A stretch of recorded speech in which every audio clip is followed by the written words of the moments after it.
This will be our last session. Oh. This will be our last session, unfortunately, this year. Who knows? If you want to continue to be bothered by me, you can come to Lincoln Square, I guess. But as of now, this will be our last session. And what I want to do is oscillate. Last week we did sort of a case study. 2 weeks ago, we did sort of a case study. I want to go back and speak about something way more global. And we started talking about it just before the shir had begun. I want to talk about technology.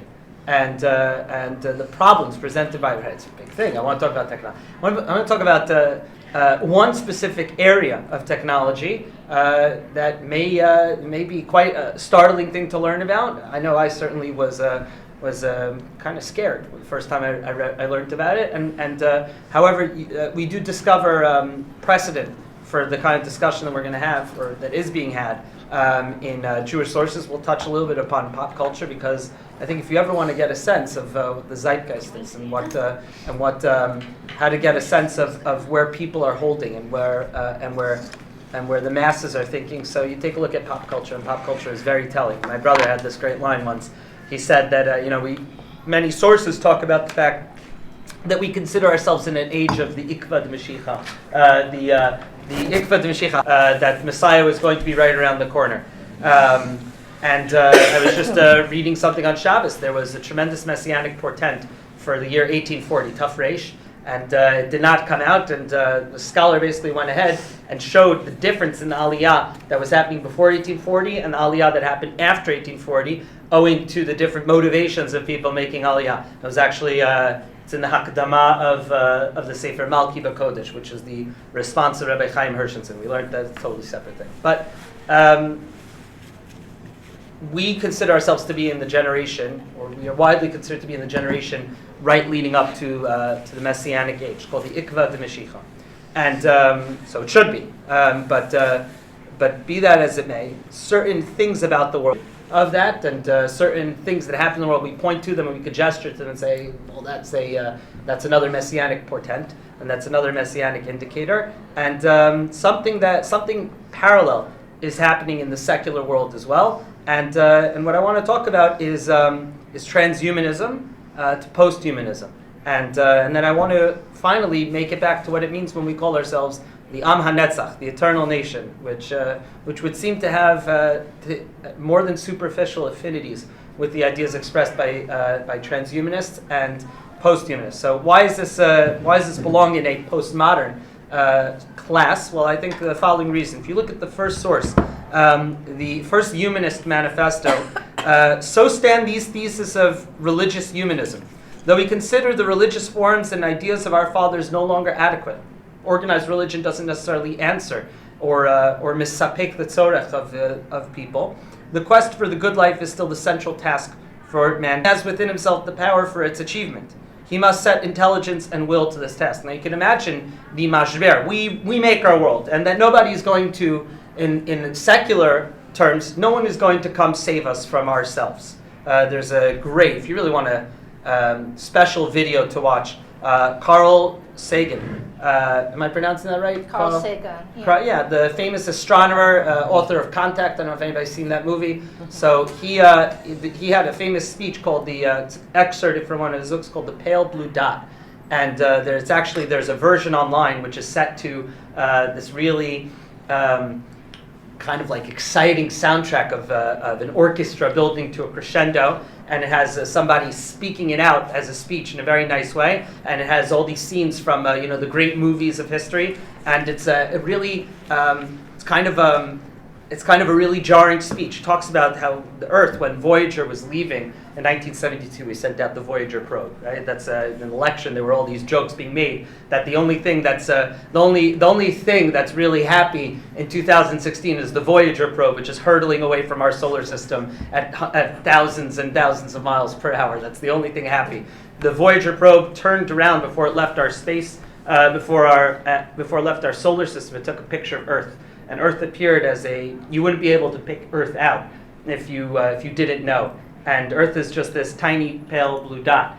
And Sagan says that this is where all of our conflicts, this is where all of our prejudices, this is where all of our hates, all the great religions, every great dictator, every great king, everything that's happened in human history happens on this pale blue dot, and then he zooms back and he says, isn't this a reason when we consider our insignificance as that we are not the center of the universe, that the universe is not anthropocentric? Maybe that should be a reason for us to go ahead and to love each other and to try and achieve peace and to try and reconcile our differences as we recognize the fragile and tender nature of human existence. So it's actually quite a beautiful secular nivuah, almost, of looking at our world. But we are responsible for ourselves. Nobody will come to help us. This is the Humanist Manifesto, and therefore we must set our intelligence and the will to test. Of course, this is written in the wake of the first great World War, where technology and the first airborne warfare, that we were able to drop bombs on people on the ground, chemical warfare, trench warfare, the horrors of trench warfare, scorched earth that characterized the first Great War. And humanity was kind of shocked. We had kind of believed, or philosophers had told us, secular sages had told us that we would be moving to progress, that we would eventually solve our problems, and technology would be the way that we solved it. And instead, technology, as would only be evidenced so much strongly just a few years later during the Second World War, technology became a manifestation of how destructive we could be to each other. The philosopher Zygmunt Bauman, who we mentioned, I think, in the first talk or whatever, he has a book called Liquid Modernity, and he also has a chapter, I think, in there where he talks about how the Holocaust was also a manifestation of technology being used for evil, and how the Holocaust is a manifestation of technology, the record keeping and the mechanized destruction of humanity and Jewish people as well. That was something that was a hallmark of modernity, and people had to, society as a whole for a little bit was near to Lachor and said, what hath we wrought? What is this, right? That's what I think Oppenheimer was said to have declared when they dropped the atomic bombs on Hiroshima and Nagasaki. I am become death, a destroyer of worlds, which is a line, I believe, from Dante. I think. I don't know exactly where it comes from, but this sense that we absolutely have the ability to just wipe ourselves off of this planet, to destroy our planet, and to destroy humanity as we know it. Post-Human Manifesto comes many years later in 2005. Robert Pepperell is a scholar and a philosopher and a professor in England, in Great Britain. And he says, we'll just read the bolded section, questions arise in the post-human era that would have not troubled us in the humanist era, referring back to that first dark document. What is the human? Meaning all this first, to say that the world is up to us, assumes that us is humans. We're speaking about ourselves as human beings. And the Post-Human Manifesto says that we have to actually question that, and we have to say, what is a human? Is there such a thing? Now, how can we even ask this question is exactly what I want to get into today in the next couple of moments. But I also just want to point out that it seems to be sometimes, somebody was just remarking to me, you just slap a post or a neo on some sort of a term, and all of a sudden you sound very smart. But and so it's important to know what we're talking about. But post-human era means that, in a sense, that we're moving past this idea that we're questioning what exactly we mean when we say human being, and when we say human being, there's certain things that we automatically assume that come from the religious tradition. What's something that comes to mind when I say human being, right? What's something that comes to mind? Human being, a soul. What else comes to mind? We say Tselem Elokim, an image of God. We infuse in it a sense of dignity, regardless of who they are. Right. So these questions come into law. Questions of These are some of the most fraught questions for society. But we assume a human life means dignity, Tselem Elokim, that there's something very special, a uniqueness, perhaps, that we stand alone, that we stand apart from the animal kingdom, that there's something special about us. And then to take it even further, as Jews, right? We mentioned we want to talk about particularism. We're not going to spend too much time on it, but as Jews, as we'll see, for example, as the Kuzari places it, that Jews also occupy a special rung, a special circle within that humanity. That Jews stand as torchbearers for humanity. That our chosenness infuses us with a degree of a sense of mission and a sense of task. That we're commanded to do something, that we have a brit, that we're duty-bound to shine as a light unto the nations, or to bring godliness into the world, or to do mitzvah, whichever angle you want to take of that mission. So we also stand as unique and special. And the Post-Human Manifesto starts to, in a very postmodern way, poke holes into that and cast doubt and uncertainty upon it. And he says, I'm just going to read over here, number 4 in the bolded section, uncertainty is becoming familiar. Now, that's not just some college dorm room statement, that it means that we're not shocked by asking these questions. If you were to ask these questions in 1933, people would have looked at you askance. But these questions are becoming more and more familiar to us, and because I think that sort of subconsciously, we recognize that we live in a world where slowly but surely, certain things that we held to be self-evident and true and unique about human beings are being thrown into question. You could start as early as Jane Goodall studying primates and theories of primate language. Coco the gorilla developed that they were able to see something harrowing. Right? For example, they talk about certain animals as having. This is, I think, kind of an avla that they talk about certain animals as having. They'll say about a particularly trained primate. They'll say, well, this primate has the intelligence of a 4-year-old human, or this dog has the intelligence. Now, I think that's very scary thing, because I don't know if they're meant to be thrown in relief of one another, especially what do we mean exactly by measures of intelligence. Is it just merely the amount of language that we're able to possess? We used to think if you would ask people what separates human beings from the animal kingdom, they would say language, right? Human beings, and then we found out, science told us, well, actually animals and the animal kingdom, dolphins and forget dolphins. I mean, even in the plant world, there's methods of chemical communication. We see that communication does it. So where do we locate our uniqueness? Yeah. There's an irony to the statement to me that uncertainty is becoming familiar. Yeah. The truth is, life was extremely uncertain for everybody, especially in an agrarian society. Take a look at number 6. Okay, then I'll take a look at number. No, you're perfect, because you're saying the exact same thing. In post-human terms, uncertainty is nothing to fear. The world has always been as uncertain as it is now. What happened was we began to think that the world was certain, with a certain modern conveniences that made us all think we could predict the future, but it was never anything real. Sure. That's exactly it, and it accounts for that over here. Apparently, there's a new word in 2016. It's post-truth. Well, that was the Webster Dictionary's Merriam-Webster Dictionary word of the. Who would have thought that the dictionary would become so culturally relevant again? But yeah, the word of the year was post-truth. We just gave a shir on Shabbos about emes, because our parashos were talking about Yaakov. Yaakov in the pasuk in Micha tells us Titen emes liYaakov chesed Avram. That Avram, all the avos, all the patriarchs and matriarchs are associated with certain midot, certain overarching traits that define their personalities. So according to the Navi, Yaakov's trait is emet. And the problem is that Yaakov's very name, Yaakov, implies subterfuge or a degree of deceit. In fact, as his brother says, "Ve'akveni zu pa'amayim," this one has deceived me twice. So we gave a shir on Shabbos, and I wrote the title of the shir, a shir of chizuk. I can show you guys. I have a computer and a smartboard, if you don't mind. Which is not helpful on Shabbos, but otherwise. It's not helpful on Shabbos. I wish I could have a smartboard on Shabbos. That's people talk about. Imagine if rabbis and educators had smartboards. Let's see, recent shirim. So just that you know that I'm not, just as you know that I'm not lying. Here, check this out. So this was the title of the shir. Said the seal of God. The seal of God is truth. Words of chizuk. Let me make this slightly bigger. The seal of God is truth, right? Chotamo shel Kadosh Baruch Hu emes. The seal. The Gemara tells us that a petek. The certain Gemara in Yoma tells us a petek. What's that in English? A note came down from Shamayim, and written on it was emes. Alma. They said we therefore see. There's a great quote here from Flannery O'Connor's letters. Truth does not change according to our ability to stomach it. It's important. And then the Kutzker Rebbe tells us, I've never regretted the truth. Torah warns us twice and more.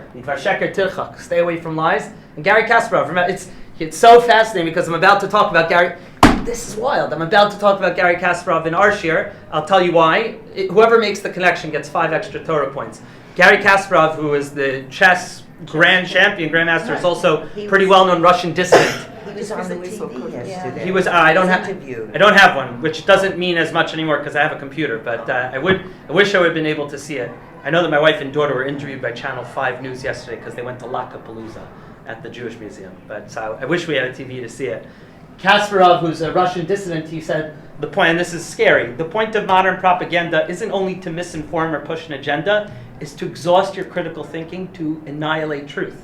And that seems to be what it is. So whatever, we gave a whole share on truth. Why is Gary Kasparov so germane to what we're talking about? Because I was talking about certain things that happen culturally that have sort of made these questions of uncertainty about our own unique position. What was one of the watershed moments of it that society will look back on? Gary Kasparov played chess against Deep Blue.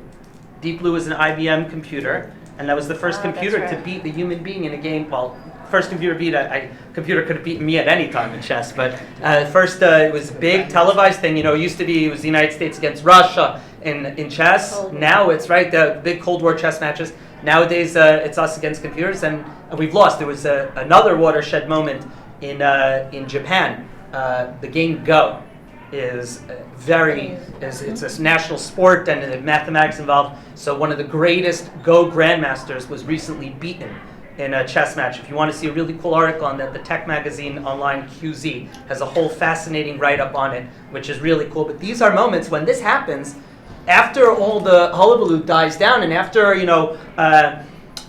sense of being tickled at it dies down, our entertainment, we start to say, oh, okay, hold on a second. We just lost to a machine that was able to calculate far better than the greatest human mind at this particular thing. So these questions become all the more relevant, and certain things that we used to take for granted start to fall apart. This happens earlier when human beings, used to race horses racing against trains at the beginning of the railroad that demonstrate the viability of the railroad versus. So these things happen, and these, I believe, are important cultural moments where a shift happens. Talk about a shift. Let's look at source number 3. I know we have yet to do a Torah source yet, but Ray Kurzweil. Who is Ray Kurzweil? Ray Kurzweil is the chief futurist at Google, or shall I say Alphabet, Inc., and he is the inventor. He's a major inventor. I believe he invented a flatbed copy scanner, all kinds of things like that, synthesizers, and he's also the author of The Age of Spiritual Machines, which was a New York Times bestseller, translated into 9 languages. If you want to see something amazing with Ray Kurzweil, he interviewed, he and Rabbi Adin Steinsaltz, who should live and be well and should have a refuah shlema. Rav Steinsaltz, who again, Rav Steinsaltz had a stroke. Rav Steinsaltz is, I think, an underappreciated sage of our times. Rav Steinsaltz, who is very idiosyncratic and really, I think, does his own thing and is all the better for it. Rav Steinsaltz had a discussion with Ray Kurzweil at one of the Aleph Society dinners. I was privileged enough to go see him last year interview Jerome Groopman. At the Jerome Groopman, the chair of Harvard Medical School. Yeah, he writes in the New Yorker a lot. Very cool. We got to talk to him afterwards. So we were at the Aleph Society dinner. So every year, Rabbi. And a compassionate human being. He's an amazing person. His wife is also amazing too. They're both wild. They're Jews also. He was saying more Yiddish than Rabbi Steinsaltz was at the dinner. That was the best part. So Ray Kurzweil, you could Google online. A couple of students from here went last year. They were taken by the science teacher to watch a discussion between Kurzweil and Rabbi Steinsaltz. Why? So this is Kurzweil's interview with Rolling Stone magazine. We won't read the whole thing. I'll just read the top part of it. For his contributions to artificial intelligence, Kurzweil has been enshrined in the Inventors Hall of Fame and has received White House honors from 3 presidents, including the highest prize in the field, the National Medal of Technology, which he received from Bill Clinton. But nothing he has done in the past has shaken the scientific community as profoundly as his latest prediction. In our lifetime, Kurzweil believes, machines will not only surpass humans in intelligence, they will irrevocably alter what it means to be human. Cell-sized robots, listen to this, and I'm reading this in passionate terms because that's how he talks about it. Cell-sized robots will zap disease from our bloodstream. Super intelligent nanotechnology operating on a molecular scale will scrub pollution from our atmosphere. Our minds, our skills, our memories, our very consciousness will be backed up on computers, allowing us, in essence, to live forever, all of our data saved by super smart machines. How does this kind of language strike you guys? Does this sound like somebody secular? I'm curious how it reads. It does sound secular. It actually sounds scary to me. It's quite scary. We're going to see that at the end. But it's secular, but being expressed in almost religious, messianic terms. Right? I'm just going to paraphrase to the last paragraph. Kurzweil is also very specific about when he thinks this will happen. He thinks this is going to happen in 2045, that this will begin, and he has basically this idea called the singularity, that basically, as I understand it, that we basically start to double our computing power or more every year. Think about, so I have now the, very fancy, I have the iPhone 7, right? So the iPhone 7, which isn't such an improvement on the last one. So this phone contains many times more computing power that I could hold in the palm of my hand than the ENIAC computer, which took up high school gymnasiums. And every year we get better. I was reading another cool article on QZ, of course, and they talked about what the next stage is.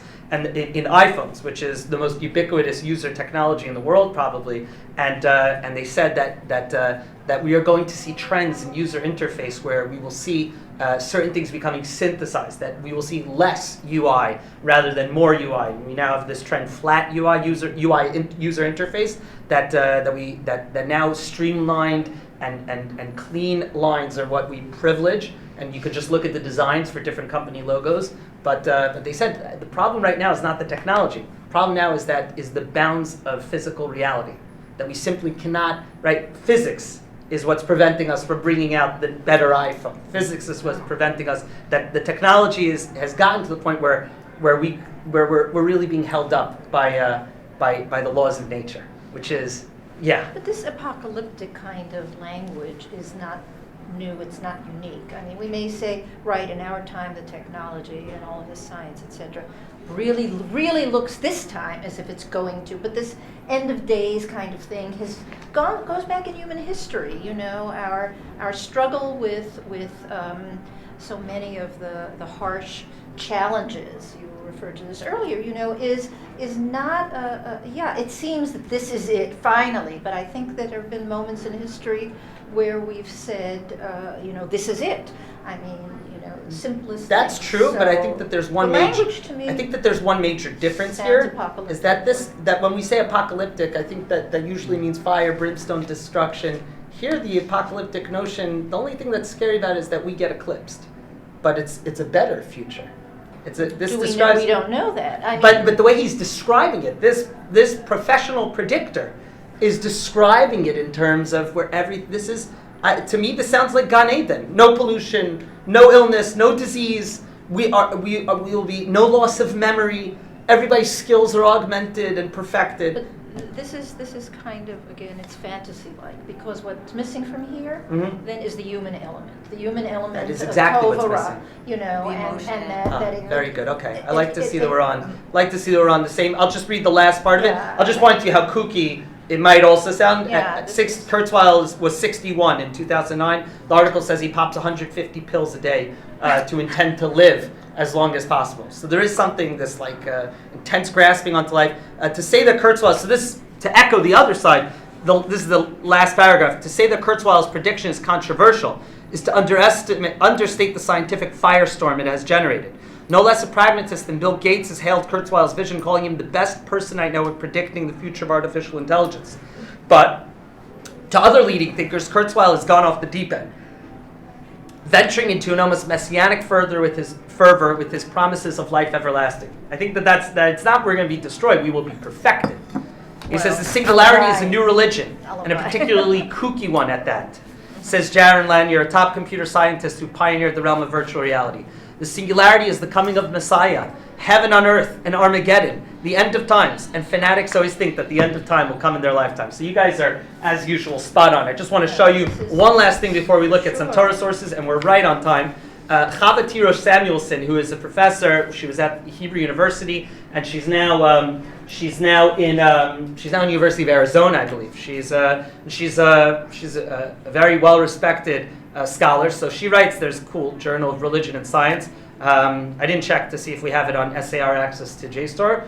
If anybody wants it, I could probably try and find them how to locate a PDF or how to. There's probably $1 million on this website, but. That's just how academic websites go. So just look at this abstract, or the title, Transhumanism as a Secularist Faith. Transhumanism, the eclipsing of what it means to be human that we were talking about. So she says, abstract. We're not going to read the whole article. The whole article is like 70 pages long or something. But it says, in the second half of the 20th century, humanism, this is exactly what you guys had gotten and had picked up on. Humanism, namely the worldview that underpinned Western thought for several centuries, has been severely critiqued by philosophers who highlight its theoretical and ethical limitations, which we're going to get back to. Inspired by the emergence of cybernetics and new technologies such as robotics, prosthetics, communications, artificial intelligence, genetic engineering, and nanotechnology, there's been a desire to articulate a new worldview that will fit the post-human condition. And basically, she goes ahead and she says that this essay highlights the religious dimension of transhumanism and argues that it could be seen as a secularist faith. We thought that science would go ahead and erase the need for faith. Instead, science itself has become a type of faith, ushering in all the hallmarks that we have of every kind of human traditional faith element you could find in the way that these post-humanists talk, and these futurists and technologists, the way that they talk. Their utopic vision is something that can be rightly seen as a secularist faith. Really fascinating article. I highly recommend it. But it talks about, it problematizes, there's a good academic word, problematizes a lot of the things that we have been describing. And without further ado, I want to see, does the Torah and do Jewish sources have any direction to offer us to think about these major questions in our age? So the question really comes down to, where is man's place in creation? And man, I mean here humanity, with capital M, man. Humanity, where is our place? And are we considered the center of the world? Are we not? Are we a part of it? And there's a fascinating debate in Torah sources about this. So take a look in Genesis. We won't read the whole thing, but Sefer Bereshit tells us that we have been placed in this world to conquer it. La'ovda, Adam was put into Gan Eden, la'ovda u'l'shomra, and to work the world. Adam was also commanded, Pru, Revu, Yishritzu, V'kifshua, we have to conquer the land. And the famously is that we have this notion of Adam 1 and Adam 2, the two Adamic narratives in Sefer Bereshit. Rav Soloveitchik, of course, had his famous book-length treatment of this in the Lonely Man of Faith, where he talks about this notion that we have man that's meant spiritual man, and check it out. That's wild. Okay, it's right on the board over there. I didn't just. I guess somebody was having a class in here. Right. On one hand, there's an Adam that goes ahead and has to control nature and build up the world. I did not put that there. And then there's a second Adam, the spiritual Adam, that focuses on the world beyond this world. Rav Shagar goes ahead and sees this in his Sefer Luchot V'Shivrei Luchot. He sees this in terms of us, more Hasidic terms, that man is created with two souls, in using Chabad terminology, a nefesh elokit and a nefesh bahamit, an animal soul and a human soul. And the nefesh elokit is the part of our soul that pines for God and maybe has the ability to conquer more baser animal instincts, to sublimate them towards a religious ideal, towards connecting with something beyond the material. And then there's the nefesh bahamit, that's the part of us that needs to eat, that needs to procreate, that needs to sleep, that needs to delve into the material world. And they are constantly in tension. And the question, how to raise oneself up and to become a tzaddik, to become a perfected human being, is who wins the battle, the nefesh elokit or the nefesh bahamit. And many of the things that we do in Judaism are to privilege the nefesh elokit mimal, this part of God, chelek elokam mimal, a piece of God that animates our flesh and bones, and to privilege that over the nefesh bahamit. The Mishnah in Avos tells us that man is very special. Man is very special. Chaviv adam shenivra b'tzelem. And we say at weddings sometimes b'tzelem demut tavnito. We are privileged in creation. Man is chaviv, is beloved by God, because we were created in the image of God. Imad Yodeh. We are a reflection of God in this world, and each one of us. And from this emanates all manner of human dignity. That when I discourse with the other, when I interact with the other, in Levinasian terms, I am also revealing a part of the godliness that's within them.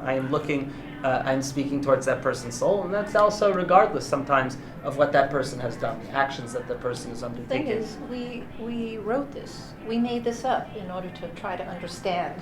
Perhaps I would argue that the Mishnah in Avot, this is received Sinaitic wisdom. That this is the most ancient of Jewish ideas, and this is not just here, but this is a perush. This is an understanding of the very beginning of our Torah in Genesis. Now we could say the oldest is constructed.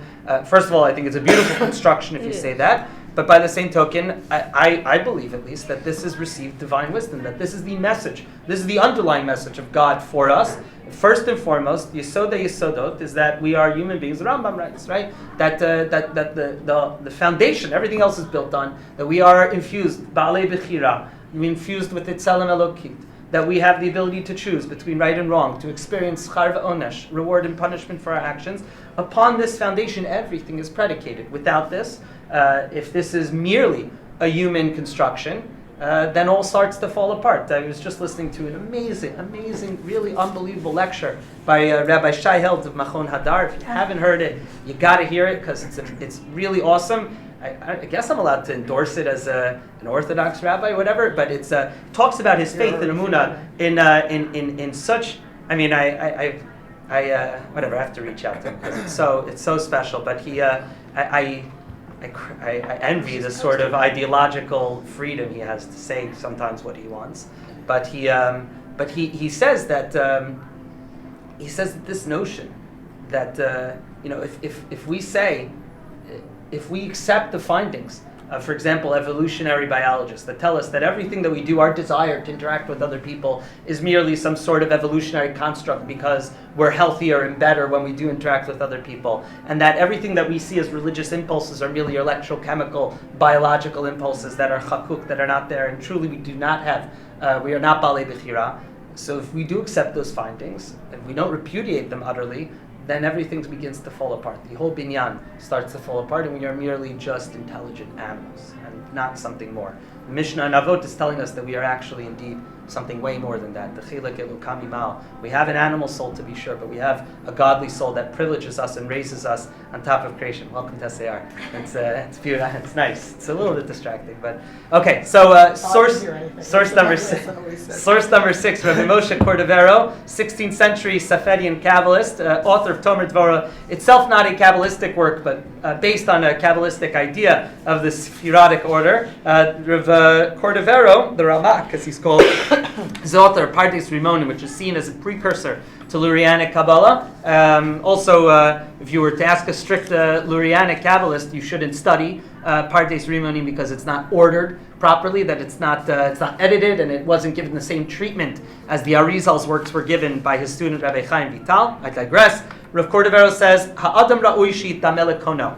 Because of the fact that we are infused with divinity, that we have a soul, we are charged to imitate our God. I guess it's like modern Orthodox rabbi bona fide. To earn your modern Orthodox rabbi bona fides, you have to say those Latin words, imitatio Dei. That we have to write. There's like certain Latin words that every modern Orthodox rabbi needs to know. There's other words that come up in like articles, like Weltanschauung. You have to use that in every article.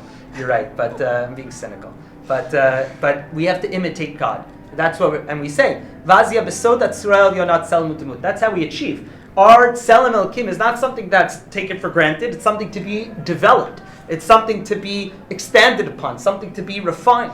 If I only seem human in a body and not in my actions, I am denigrating my tselem elkim. I am downgrading the godliness within me. And they'll say upon that person, it's a beautiful container, it's a human being, but the actions of this person are disgusting. So it's something, it is there, but the level of that Tselem Elokim is not something we take for granted. The level in which we are privileged above the animal world, the merely sentient world, is something that we do not take for granted. Hi. Hi. So in talking about Kurzweil, we talked about even memory. You don't lose any memory. That'd be nice. Horn wrote a book called A Guide for the Perplexed, not an original name. Right, she's with the Tikva Fund now. She's like one of the, she's a novelist. It's actually, the book is really about the nature of memory. And now I'm seeing that she actually takes the Nefesh Elokit. Memory is not an absolute true fact that happened. Memory is what we do with that fact, just as our soul is what we do with the container. So, I mean, she blew my mind. It's one of the few books I Guide for the Perplexed? Well, you might remember the name. That's right. A Guide for the Perplexed. All right, I gotta... But it really is about the nature of memory and what we bring as an individual to memory. Her name is Dara Horn. She's the same age as I me. mean, that is what it means to be Jewish, is memory. Right? Yosef Chaim Yerushalmi, everybody's seen the book Zachor, right? Being Jewish, so he writes beautifully. He says, the faith of fallen Jews is history. The study of history is the faith of fallen Jews. That's what he writes in the introduction to Zachor. He talks about his one of the greatest Jewish historians of all time, Yerushalmi. believe he was at Columbia University. Columbia, Yeah. He passed away about 8-10 years ago. Yeah.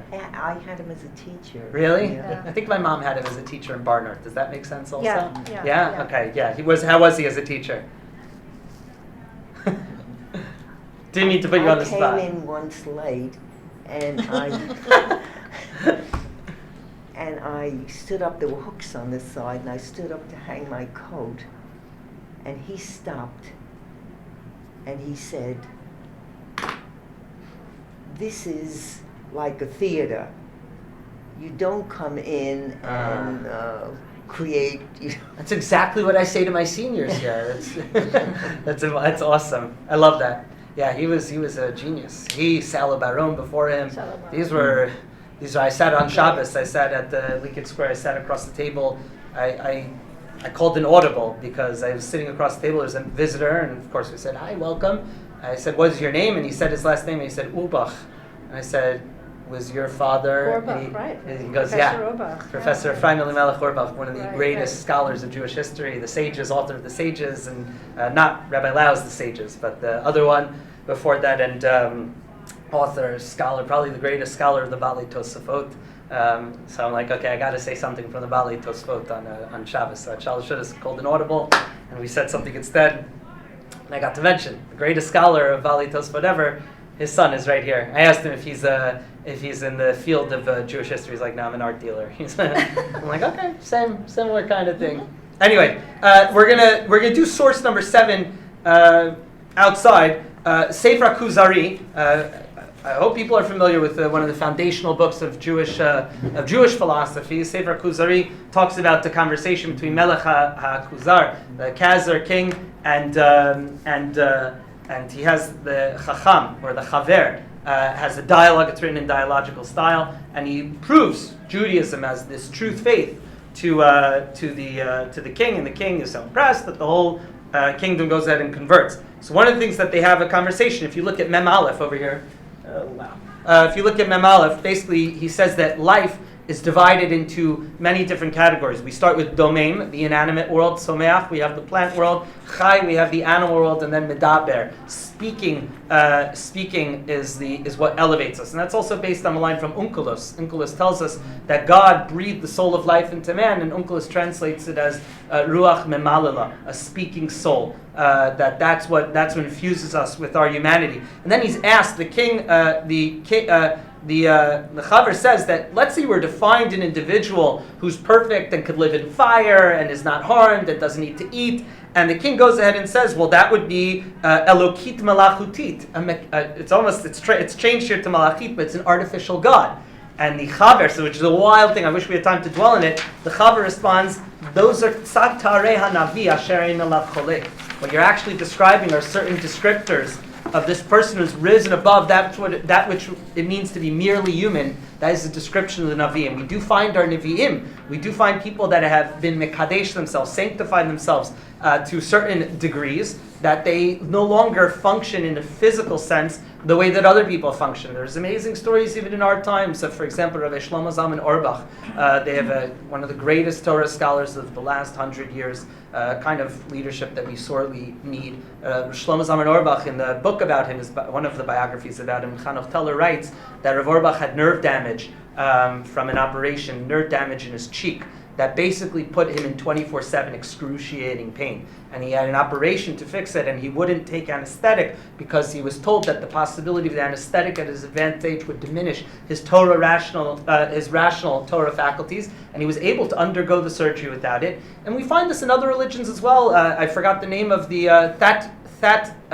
I'm not going to pronounce it, but the Buddhist priest that set himself on fire. That act, you watch this person standing there in a sense of meditation can bring a person that level. Religion has the ability, and I would speak specifically with our religion, that people are able to transcend that which it means. People that do not eat like normal people, or people that do not sleep like normal people. They talk about the Vilna Gaon used to sleep. They say Ma'aseh Rav that the Vilna Gaon used to sleep a total of 2.5 hours at night, and they would break it. And he would break it up into 30-minute segments so as not to sleep extra and miss learning of Torah. That Navi, as the Chaver says, that there is a type of human that can transcend the bonds, almost a sort of transhumanist sense, a spiritual transhumanism, that we rise above certain bounds. And I know that I'm darshaning a little bit, but I think that we are enjoying to find these sort of affinities in classic Jewish texts as well. The Gemara in Sanhedrin tells us that man is created on Erev Shabbos in order that the heretics would not say that man was a partner with God in creation of the world,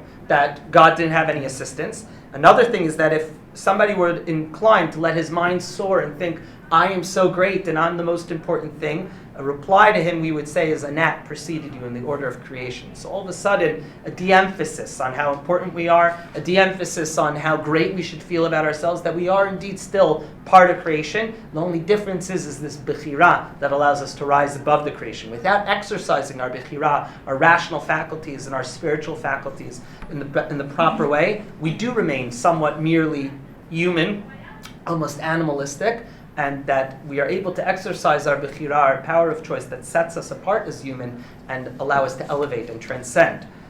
In Sefer Emunot V'Deot, yikes, did not, okay, we're all right. Sefer Emunot V'Deot, we'll read the English even though I am loath to read just the translation, but the translation here is good. Rav Sadia ben Yosef Gaon, Sefer Emunot V'Deot, one of the first systematic presentations of Jewish thought, not dogma, but Jewish hashkafa. I commence my discussion of this point with the following prefatory observation.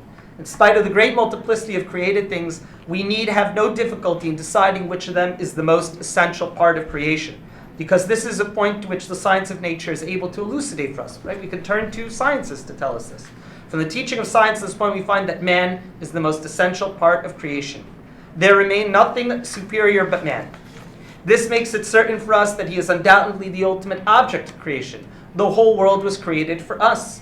We searched the scriptures and found there in the divine proclamation, even I have made the earth and created man upon it. Let us make man. That this is, God has fashioned this world specifically to serve us and specifically to house us and specifically for us to flourish and develop. Mankind is the center of all creation. Rav Moshe ben Gershom Chayfetz, I'll just show you what he looks like, because Mark Shapiro in his book, most recent book on censorship, said that the image of Rabbi Chayfetz was censored. That's what he looks like. Rabbi Chayfetz was beardless, even though that he wrote works of Kabbalah and works of deeply esoteric Jewish thought. Chief amongst them, Alechet Machshevet, which we're about to study. He was one of these 17th century Italian Renaissance Isha Shkoliot, involved in all kinds of fields. We find preceding him slightly the Ramamifano, very interesting, unique characters in Jewish thought. So he writes in his Melechet Machshevet, and again, just in the interest of time, we'll do the English. I think I'm the only person to have translated this, so you'll forgive me. I have no doubt that the whole universe, the heavens and the myriads, were not created for man, as many of our own people believe. So again, countering Rav Sadia Gaon, he goes to the other extreme. Rather, it's clear that whatever God has created in the universe is only created for his own glory. God is the object of creation. God is the center of creation, not humanity. As is evident from our, turning the page, as is evident from our rabbis. Even if from time to time there may be an indication otherwise. For example, all the proofs that Rav Sadia Gaon, or we saw before, that seem to indicate that mankind, humanity, is indeed the center of creation, that the universe is anthropocentric. Even from time to time there may be an indication otherwise that is only to teach us the other point of view, that we may be instilled with the love of God. It's for pedagogical purposes, to tell us, yeah, sure, you're in the middle of creation, now do good, don't do bad things. Thinking that the universe has been created for us, as we assume that we are at the center of many universes. This is the intention of the exhortation in the Talmud, that every individual must say, Bishvili nivra olam. For me, the world was created. And it is wise and good to educate the masses in this way. However, the truth of the matter is that the world and all its creatures were created for a purpose that is unknowable to us, hidden by God for his own devices and plans. Man was created to work for the world, not for the world to work for him, as Maimonides has ably demonstrated in the Guide. Do not be swayed by, nor pay attention to the words of some of our thinkers who in their self-righteousness claim that the entire universe was created for man. This is but vanity and vacuity. Okay, so we have all of a sudden now we have Rav Sadia Gaon on one hand saying undoubtedly the world is created for us and we are the center of creation and we are the most important thing, privileged above, maybe along with the Kuzari on one side. Now we have this Rav Moshe Gentili, the Melechet Machshevet, But the Malach Machshevet, I would say, okay, fine, you could reason that's obscure enough a source. The Rambam tells us as well, and he quotes the Rambam. Again, just in the interest of time, and I apologize, the Rambam says, after this preamble, you should know that page 30, you should know that the final end of all that exists ought not to be sought. We're not here to seek the meaning for everything. We're here to work. It is likewise, though, that the finality of all that exists is solely the existence of human species, so that should worship God. We are here to worship God, and that all has been made for us alone, so that even the heavenly spheres only revolve in order to be useful to us and to bring into existence that which is necessary for it. Now the bolded section. Even if the universe exists for the sake of man, and the final end of man is, as we have said, to worship God, question remains to be asked regarding the final end of worship. For he, may he be exalted, God, would not acquire greater perfection if he were worshipped by all that he had created and were truly apprehended by them, nor would he be attained by a deficiency if nothing whatever existed except for him. So the Rambam here is slightly hedges towards the view. He says that we are indeed, seem to be the most important thing, but in the final accounting, we're meaningless. God would still be God with or without us. Now this flies in the face of a lot of Kabbalistic notions of Ein Melech B'lo Am, that God Kivyachol needs a king, needs a nation, needs people to declare the king's name. Fine, we'll put that on the side. The Rambam seems to be saying that even if we were to have never existed, even if humanity were to have never been here, it would not have made a difference in God's eyes. But the point for us is right now that we are here is to worship God, but that's certainly not a reason to go ahead and to say that we are indeed, our human form is that which is the most important thing. Once again, totally against the Rambam is Rav Meir ibn Gabbai. I know that we're bouncing back and forth, but to show you that this is a real live debate, Rav Meir ibn Gabbai is a Spanish Kabbalist in exile, 1480 to about 1540. He's author of Avodat HaKodesh on the entire doctrine of the Kabbalah, and he writes the following thing. This is what, and Maimonides wrote in his famous book that the question of the purpose of creation had been nullified and rendered moot. Which is to say that one who would entertain the notion that the purpose is humanity is mistaken. That's at least his parish on the Rambam. I thought that the Rambam sort of hedges a little bit. He seems to think that the Rambam is firmly in the camp that humanity and what it means to be human is not the center of creation. That if maybe we were to improve on it, who knows, maybe that would be desirable by God. And what the rabbi thought, namely, that he had much support from the sources, is incorrect. In fact, these sources militate against his position, fighting God's war against it. His position listen to what he says about the Rambam. His position fells the walls of Torah and denigrates man's tselem Elokim, lowering the image of humanity from its celestial form as it is comprised of the Merkabah Ha'elyonah. In Kabbalistic sense, man is a part of God's chariot. We are the image of Yaakov Avinu is chakuk on the Kisei HaKavod, is engraved on God's very throne. We are, of course, the center and the reason of creation.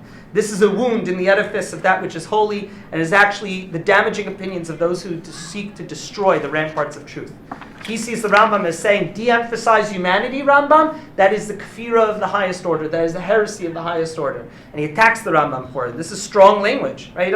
He says this is the Rambam here is holding of an opinion of those who would seek to destroy religion. The Rambam here is like a proto-Ray Kurzweil. Humanity is not so important. We could transcend humanity, it wouldn't be a problem. We could do away with humanity, it wouldn't be a problem. It's nothing inherently special about it. We're here, so we worship. If we were not to be here, it wouldn't make a difference. That's at least how Rav Meir ibn Gabbai in Avodat HaKodesh reads the Rambam on Tachlit HaBriyah, the purpose of creation. So what do we do with all this machloket back and forth? So I want to point out, we're going to skip a bunch of these sources even though they're really cool, is that there are halachic discussions that actually exist. What do we do for the first kind of transhuman creatures? What is one of the first transhuman, the golem? What about a human being, for example, that seems to act, talk, and react like a human being, except we know that they don't have a soul? There's a famous responsa from Tzvi Hirsch ben Yaakov Ashkenazi, the Chacham Tzvi, the father of Rav Yaakov Emden, talks about whether or not a golem could be mitzuraf to a minyan. If you want to hear something absolutely wild, you ready for something? Do you know what the first computer was called in Israel? What was the first computer that was brought to Israel? What was it called? It's called the golem. It's called the golem. Yeah. That was the first word for a computer. I don't know if we say ilo chazle mazla chazle, right? If we're not neviim, that our mazel can see these, right? These words have meaning, right? There's a certain sense that this This is sort of human, but not human. It's very prescient. Exactly. Oh. I'm talking to you, Hal. Right? I had that picture of the from 2001: A Space Odyssey. I'm sorry, I can't do that. No, I'm That's sorry. what he- no, that's what right. he says, I'm yeah. sorry, I cannot do that. Right? Anybody ever see that? One of the greatest movies ever. There's other movies. I had here pop culture. We didn't have time. We can talk about this for 4 hours, but I'm sure I can. Not all of us can. But I'm sorry, it seems like most Jewish scholars, I don't know, maybe I'm wrong, Yeah. tend to I cannot feel do that, that. Oh, that's what that you're we are saying. the Okay, chosen right. and the man is more important than I mean, of course, there's talk about That the seems, environment. that seems to be, but it's not. What I tried to demonstrate here is that there seems to be some precedent, even in halachic sources, and we're going to have to miss a few of these. There seems to be some precedent for thinking about this in more broad terms, and the broadest term possible. We'll finish with this. Really, it's kind of a shame. It's so much to do. Okay, the Rambam talks about what is olam haba. Right? We talked about perhaps just to offer a way of thinking about this. I don't know if I necessarily subscribe to it, but I subscribe to olam haba. I don't know if I subscribe to Kurzweil's idea, but how would you imagine this messianic, apocalyptic idea? Well, we find similar language being evidence. Kurzweil talks about far off in the future that will become these disembodied computer consciousness that will live eternally and that will be able to fill up the universe and that will be able to live a completely almost techno-spiritual existence. Right? Imagine how great that's the logical progression of those ideas. The Rambam writes in Hilchot Tshuva in the bolded section, source 17, Olam haba, the world to come, ein bo guf v'gviyah, there's no body and there's no physicality, ela nefashot tzadikim b'levad, only souls, disembodied souls, below guf, k'malachei hasharet. What is it? Ela tzadikim yoshvim v'atrotem v'roshem v'ne'anim v'ziv hashchina. We enjoy the presence and the divine glow. Chaim elu, these lives, lefi she'eni ma'im mavet, there's no more death. She'ena mavet bila maves lenetzach, she'ena mavet ela mimurat haguf. Mavet, death can only beset something which is physical and embodied. Nikrut surah ha'chayim, this is the everlasting eternal bond of life. And Rav Kook, in a startling passage, and this will finish with this, Rav Kook says that perhaps we are already experiencing, and I think this is an accurate reading of maybe this technological revolution, or the coming technological revolution, or the singularity, maybe that is what we mean when we say Tchiyat HaMeitim. And when we say Olam Haba, Rav Kook writes in Kvatzim Miktav Yad Kadsho, previously censored edition of Rav Kook's writings, Kook writes, Tchiyat HaMeitim mitachedit in kol hachadashot shebechirei hachokrim. Says Tchiyat HaMeitim is united, part and parcel of all the advances of the elite scientists. Erech ha'hitpatchut ad ein tachlit tzarich she'avor gam kein ad ha'ma'aseh v'kisharon u'musar. The value of evolution ad infinitum, what it means perhaps to evolve beyond being human, theosis, or to become souls, must also be fused with the practice of ethical and moral drives. And Kook is warning here that all of this technological progression needs to be infused from the very beginning with an ethical, maintaining that which it is to be human, maintaining our, as Rav Shagar would say, that which gives us our tzelem, this koach ha-bechira, and the focus on that which is ethical and true. And he finishes, "Ada'aga shel tchikat makom eina mevhelet." He says, don't worry about pushing away God in all of this. That technology, that all this will erase, by erasing what it means for us, when we think about what it is to be human, it will erase God for us. Don't worry about that. Listen to that. Hada'aga tchikat makom, our worries about the pushing away of God, and God in the sense hamakom, God which fills and is mamale all spheres and everything. Eina mevhelet, it shouldn't scare us. Ein chazon rachok shleiv ratzu etzot lityashev b'amon kochavim. Kook is writing this in the 30s, perhaps. It's 20s or 30s. I don't know exactly which decade this Kovitz comes from. Rav Kook says, as we become aware of infinitude of physical worlds, we surely are now, that in light of our greatest advances, it is no longer impossible that there should not be an imagining of how to settle the myriad stars and how to become used to the changing conditions of the way of life. Life as we know it is changing. Life expectancy is changing. Certain diseases are being put away and certain new diseases are rising in their place. Certain advances in technology, right? From the very most mundane, like a cochlear implant, to the notion of ocular implants, or the notion of being able to genetically modify human beings that are at the verge, the cusp of science, and the scary ethical questions that they raise. Kook says that this all has to be miluva, and the Torah speaks to this, and the Torah gives us a way to navigate those ethical questions, but we shouldn't be scared of it. At the very least, he says,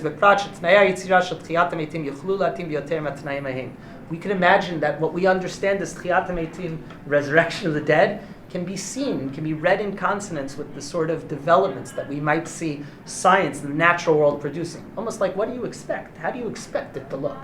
Right? People rising from the ground, or science being able to revive long-lost loved ones and memories and being able to present to us, a hologram of what they are. What do you expect? He says, and this is obviously in a very theoretical sense, but it's so stark. He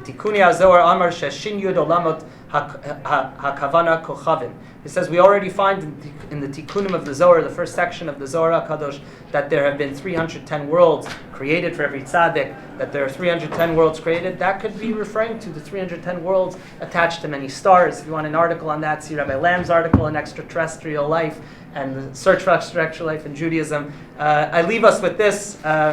Fortunately, we had some other stuff to do from Rav Shagar. I just mean to open up a conversation. See me as a beginning of the conversation. My email address is over here. I'm always happy to be in discussion. Thank you guys all so much for coming Thank you. to all these shiurim. You guys are great. Thank you. Thank you. Great, thank you. Yes,